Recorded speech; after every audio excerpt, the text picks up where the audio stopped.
From CBS News Bay Area, this is the Afternoon Edition. Right now on the Afternoon Edition, Alameda County's new district attorney has largely shunned the media.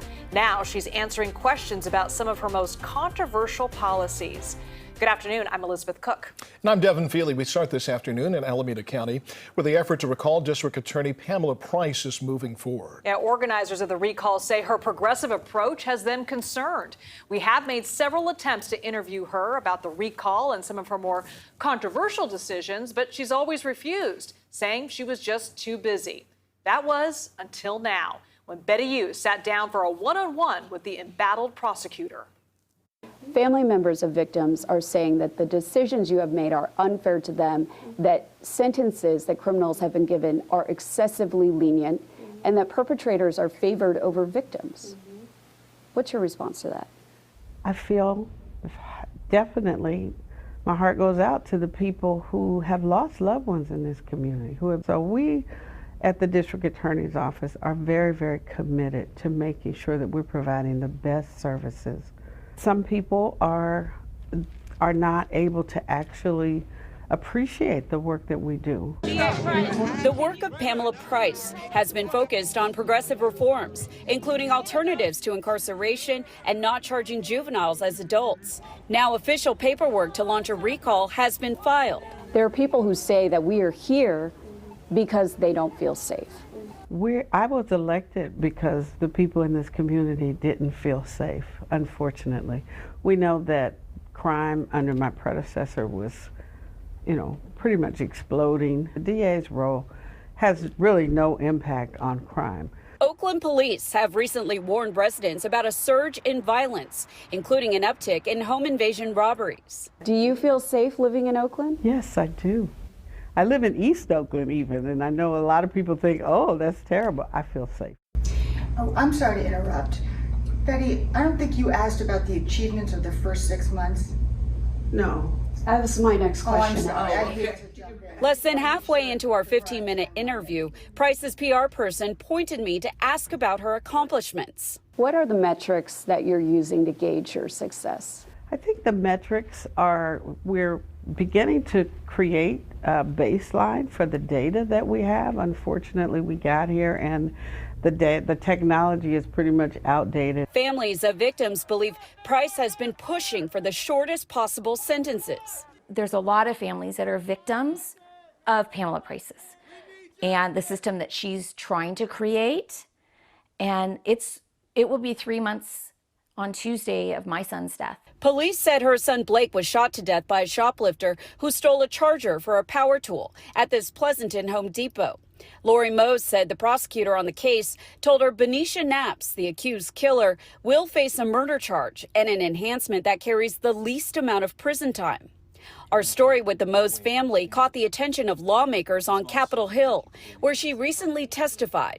And we should be charging the case based on facts and not on personal opinion or personal agenda. Since I haven't had any conversation with her, reading me some statement that she made, I think that's not fair. Would you like me to play it for you? Would that help? No. Price refused to address any specific cases. She has argued that adding enhancements disproportionately affects Black and brown people. Anytime that we can divert someone from the criminal justice system, that is a goal, because the criminal justice system has been shown to be racially biased. In your pursuit of achieving equity, it is favoring perpetrators over victims. Is that correct? That's absolutely not true. Often what studies have shown, and it's true in Alameda County, many times people who are perpetrators or labeled as perpetrators were actually victims. Price's PR person pushed to wrap our interview before our allotted time was up. I hope that moving forward we will have more access to you. I doubt it, quite frankly. San Francisco is still singing the post-pandemic blues. The vacancy rate is nearing a record. There are empty offices and storefronts everywhere. But Mayor London Breed wants to change that tune. The mayor announced that the city is making money available to help businesses move into empty office space. There's $4 million in grant money that's available. Businesses who qualify can get up to $25,000 to open their first store. Now, existing businesses that expand into new locations can get up to $50,000. Some of the money will also go to expand the business training grant program. Once small businesses in that program finish 14 hours of training, they can get a grant of up to $50,000.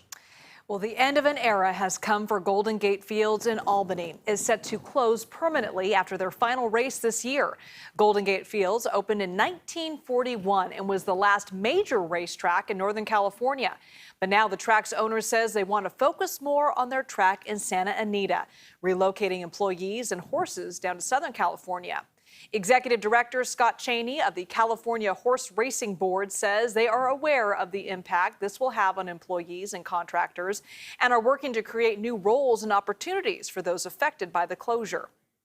Meanwhile, Berkeley City Council member Kate Harrison says, quote, "I'm glad to hear this news. The horse racing industry inflicts unnecessary pain on horses by keeping them confined for very long periods and using pain-inducing instruments." The calendar on Golden Gate Field's website shows races planned through October 2nd, and right now there are no other details available for when the track will actually officially close. Bike lanes are typically seen as being environmentally friendly, but some Bay Area leaders say that the one on the Richmond Bridge is causing an increase in pollution. Now, Assemblymember Damon Connolly says the car exhaust from all of the traffic that backs up on the bridge is the #1 cause of pollution in Richmond. He says it's even greater than the refineries. He's introduced a bill in the State Assembly to reopen the third westbound lane during the peak morning commute hours. That third lane is currently being used for bikes and pedestrians. We have to listen in particular to the voices that are most impacted. And those are the Richmond residents who are either breathing the air or those sitting in soul-crushing traffic every morning wondering why there are no solutions when the bike lane during those hours in particular is virtually unused. The bill passed through the Transportation Committee but was killed in the Appropriations Committee. The Pike of Fire has forced the closure of several trails in Yosemite National Park. The National Park Service says the fire has grown to more than 800 acres with no containment in sight. On Sunday, smoke from that fire led to warnings for hikers about hazardous air quality. That fire was sparked by lightning nearly 3 weeks ago. And Darren, you've been keeping an eye on this thing. Where did it actually start in the park? Well, at 800 acres, Liz, it's big enough now that the satellites can see it. So I can show you where this is on a map and just kind of gain a little perspective. We've been hearing about this fire a lot. Here's the big view. Here we are over here in the bay. Yosemite sits over there. Let's come in for a closer look. You can see the footprint that the fire has right above Yosemite Valley. There's El Capitan. There's the valley below. Half Dome sits over there. You keep hearing that the fire is on the side of North Dome. This is just on the north rim of the valley. And at 800 acres, we can come in for a closer look, in fact, and just see a little more of the footprint on here.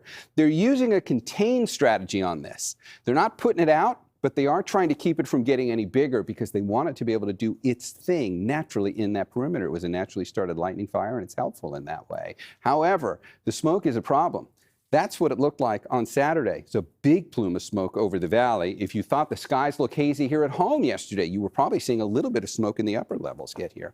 But a bigger issue for this would be air quality, not just for the hikers in Yosemite, but in Yosemite Valley, because that smoke settles down into the valley every morning because the cold air drains down to the lower elevations. Look at the times of the day. We're going to bring in the bars that show us air quality readings. When you get into that purple color, you're at the hazardous level. Look at the times on there. Between 5 a.m. and 9 a.m. each morning, air quality has been going into the hazardous category in the valley, where the hotels and the campgrounds are. It gets better once we get into the afternoon. So by 11 a.m., it's already come down a little bit today, and it's probably going to go down to moderate or even good by the time we get here. But you still get several hours a day in the overnight hours in Yosemite Valley where you're breathing hazardous levels. So if you've got plans to go, stay on top of that.